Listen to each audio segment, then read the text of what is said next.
Thank you, Mr. President. I want to take you back in time to April 9th, 253 years ago, Mr. President, to some events that happened that are really meaningful to us today, but we may have forgotten. Mr. President, that was the last day of the Civil War. So it was on that day that General Robert E. Lee effectively surrendered to General Ulysses S. Grant. That was a big deal. Mr. President, at the time, there was discussion about whether this war should continue. Should the Confederate troops continue to battle, as well as the Union and the Confederate troops continue to battle through rebel forces that would go up into the mountains and continue the battle? But on that day, General Robert E. Lee went to the Appomattox courthouse to meet with Ulysses S. Grant. And as he went to that courthouse, he had no expectation of mercy, Mr. President. This had been the bloodiest war in our nation's history. In fact, I believe it still is the bloodiest war in our nation's history. But when General Lee arrived, he was met by General Grant, who, by the way, was still wearing his soiled garments from the battle. The battle had just ended that morning, Mr. President. And to Lee's astonishment, General Grant proposed very generous terms of surrender.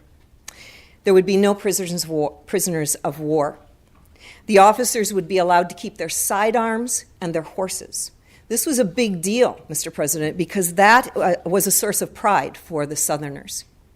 In addition, horses and mules would not be confiscated because General Grant meant for those to be used on the Southern farms as they rebuilt that part of the country. Those terms had to be drawn up in a document, Mr. President. The original drafter, however, was so nervous, his hands trembling so much he could not write. So, General Grant's personal aide, Eli Parker, had to write the document.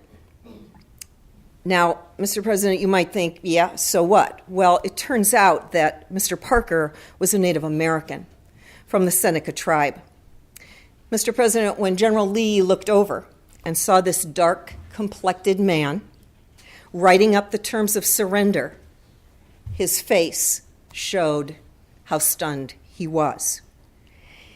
Here was a proud Southerner, proud slave owner, looking at a dark-complected man writing the terms of surrender. When Grant saw Lee's face, he explained Mr. Parker's Seneca heritage. And at that point, Lee's face brightened, and he said, Mr. President, it's good to have one real American here. Mr. Parker, in turn, replied, Sir, we're all Americans. Mr. President, we've been through a rigorous 2 years. And it's been contentious, but I think this example serves as setting a standard for us as we look at what we're doing here and how we are all Alaskans. And at the end of the day, we are all Alaskans. Thank you, Mr. President. Thank you, Senator.